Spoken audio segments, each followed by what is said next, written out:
If you own a home in Big Bear Lake and you've been watching the market, wondering whether prices are about to go up or come down, this video is for you. We're going to dig into what the data actually says, what's driving prices in this mountain market right now, and most importantly, how you figure out whether waiting serves you or costs you. I get this question constantly from sellers. Should I sell now or wait? And I'm going to give you a real answer today. Not a sales pitch, not a cheerful summary designed to get you to call me. Real talk about a real decision that involves real money. Let me start with what makes Big Bear Lake different from almost every other real estate market in Southern California, because this difference is foundational to everything else that we're about to cover. Big Bear is not a primary residential market. It is a resort market. Second homes, vacation rentals, ski cabins, weekend getaways, the vast majority of buyers here are not escaping a lease in the valley. They're purchasing a lifestyle. They're buying weekends, summers, long holiday weeks with the kids, quiet mornings with coffee, and a lake view. That means the dynamics that drive prices here are fundamentally different than what you're going to find in Redlands, Riverside, or Rancho Cucamonga. In a primary home market, you're competing for buyers who need a roof over their heads. That need is constant. It doesn't go away when rates rise. People have to live somewhere, and that floor of demand keeps primary markets relatively stable even during the patches. In Big Bear Lake, your buyer has options. They can rent for the weekend instead of buying. They can buy a condo in Mammoth. They can push the purchase out a year and nothing catastrophic happens to their family. That discretionary nature of demand makes this market more sensitive to interest rates, consumer confidence, and broader economic mood than the suburbs are. I want you to hold on to that. It doesn't make Big Bear a bad market. I've built my career here and I believe in this mountain deeply, but it means that the rules are different and you need to understand those rules to read your timing. So what are prices actually doing right now? As of 2026, Big Bear Lake has been in a period of price stabilization following the extraordinary surge during and immediately after the pandemic years. The pandemic boom was a once-in-a-generation event in this market. Buyers flooded here from Los Angeles, Orange County, Inland Empire, people who had suddenly discovered that they could work from anywhere and wanted to do it somewhere beautiful. Inventory evaporated, multiple offers became standard, and prices in some neighborhoods climbed 40 to 50% in 18 months. Moonridge cabins that sold for $450,000 in early 2020 were selling for $650,000 by the end of 2022. Fawn skin properties that had sat quietly for years were suddenly drawing buyers from places sellers had never expected them to come from. That run-up was not sustainable. The correction has been happening. The question is, what does that correction look like and where are we in it? The correction in Big Bear Lake has been orderly. This is not a crash, it's a recalibration. Median sales prices have come off their pandemic peaks. Days on market have extended where homes were flying off the shelves in 7 to 14 days in 2021 and 2022. We are now routinely seeing 45 to 75 days for well-priced properties. Sellers who have overpriced in 2023 found themselves doing 1, 2, sometimes 3 price reductions before closing. That is what market processing a peak looks like. But here's what I need you to understand about where we are at right now. We are not still falling. The market has found a floor. Well-priced homes in desirable locations, Moonridge, Boulder Bay, the lakefront corridor, good pockets of fawn skin are still selling. That is not a distressed market. Where homes are sitting is when sellers are anchored to 2022 peak pricing and they won't budge. I see this every single week. A seller has a number from an appraisal done at the top of the market or from a neighbor's sale in the summer of 2022, and they list at a price the current buyer pool simply will not support. The home sits, 30 days pass, 60 days pass, they reduce again, and by that time they find a buyer, they've sold for less than they would have had they priced correctly from day one. Because a home that sits acquires market stigma. Buyers start wondering, what is wrong with it? They come in with lower offers, the extended days on market become a liability.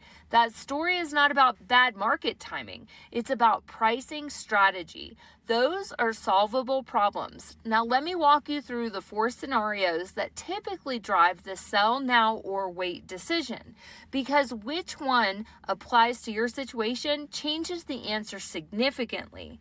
The first scenario, you believe the prices are going to continue declining. If that is your read and you have solid local data behind it, not national news, not a friend's opinion, but actual Big Bear comps and absorption rates, then yes, selling sooner is a reasonable strategic move. Every month you wait in a declining market costs you equity, but a lot of sellers who come to me with this conviction are operating on news cycle anxiety rather than actual mountain market data. National real estate headlines do not map cleanly onto this market. I've watched national housing market correction coverage run simultaneously with multiple offer situations on a Moonridge cabin that was priced right and shot by a photographer who actually understood how to make a mountain home look alive. Read your local market, not the national noise. The second scenario, you believe prices are going to rise and you want to capture that upside. If that's your belief, waiting can make sense for you, but only if the math works while you're waiting. This is where sellers often deceive themselves. They focus on the potential future sale price and mentally ignore the cost that they're carrying in the meantime. What does it actually cost you to hold a Big Bear cabin for another year or two? Add up your property taxes, your homeowner's insurance, which has been climbing in mountain communities, your HOA fees if they apply, and mountain homes demand maintenance.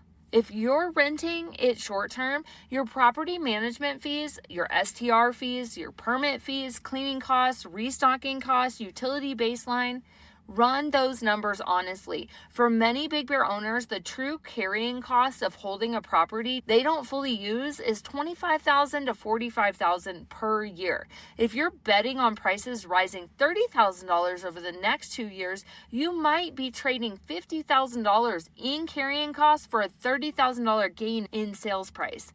That is not a win. I'm not saying waiting is always wrong. I'm saying you have to actually run the numbers, not just hold a feeling about the future of prices.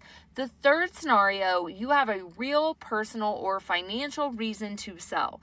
This is the most common one, and honestly, it's where the market timing matters the least. If you're approaching retirement and this sale is funding your next chapter, sell it when your life calls for it. If there's a family transition, a divorce, a death in the family, a desire to simplify and stop managing a remote property, sell it when it makes sense for your family. Trying to perfectly time a real estate market is something even professional investors fail at consistently.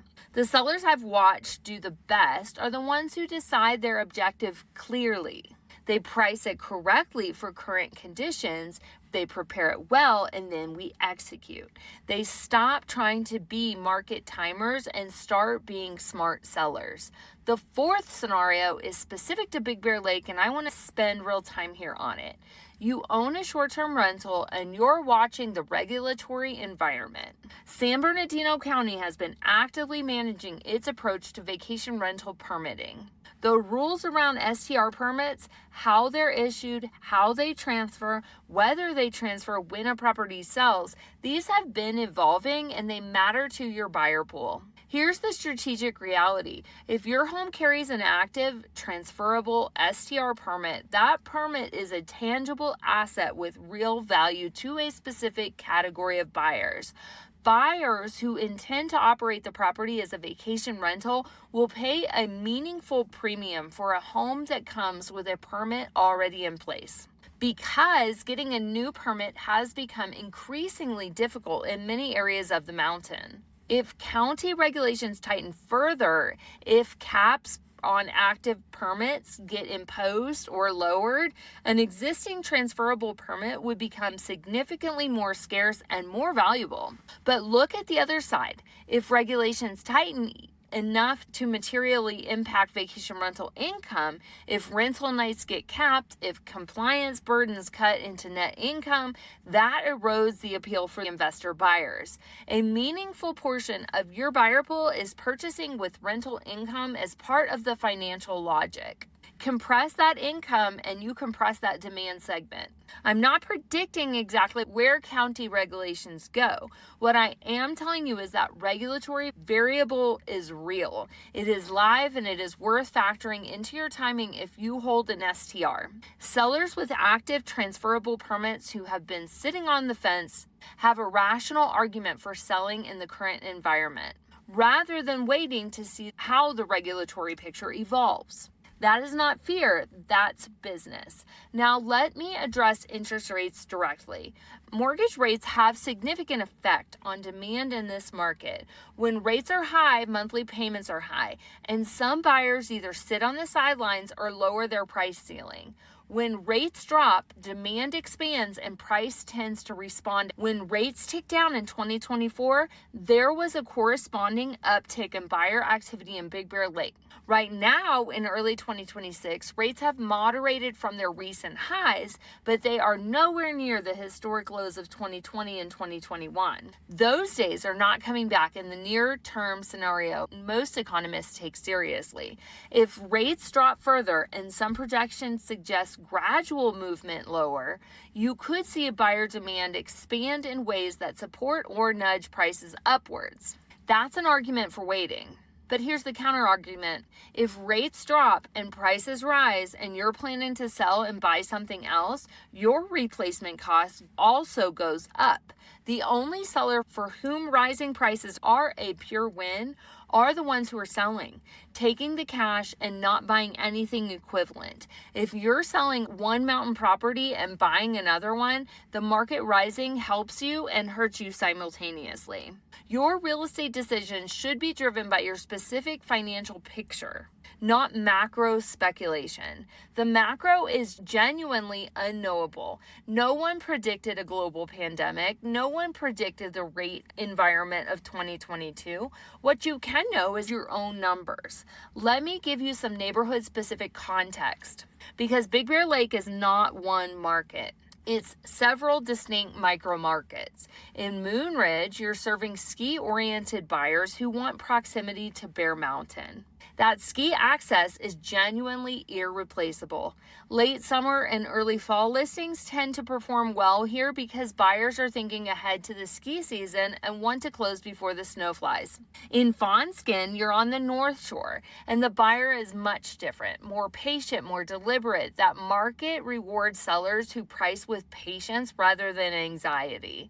If you price a Fawnskin property for a 30-day sale, you almost always leave money on the table. Give it 60 to 90 days to find this buyer. In Sugarloaf, you're serving a more price-sensitive segment. First-time mountain buyers, value hunters. Inventory tends to be deeper here, which means buyers have more options. Condition and price are your two primary levers. You cannot outrun a competing listing that's $30,000 cheaper and equally well presented. Boulder Bay properties command a significant premium. The buyer tends to have more liquidity and less dependence on rate fluctuations. Boulder Bay is one of the least rate-sensitive micro markets on the mountain.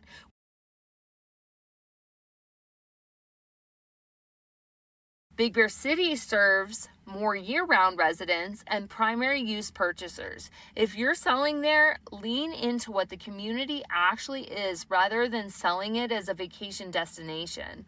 One thing I hear often, I'm going to wait until the market improves. I always want to ask, what does improves mean to you specifically? Higher prices, more buyers, fewer days on market? Those conditions don't always arrive together, and they don't arrive on any schedule that you can predict. If improved market means I feel better about it, that's not a strategy.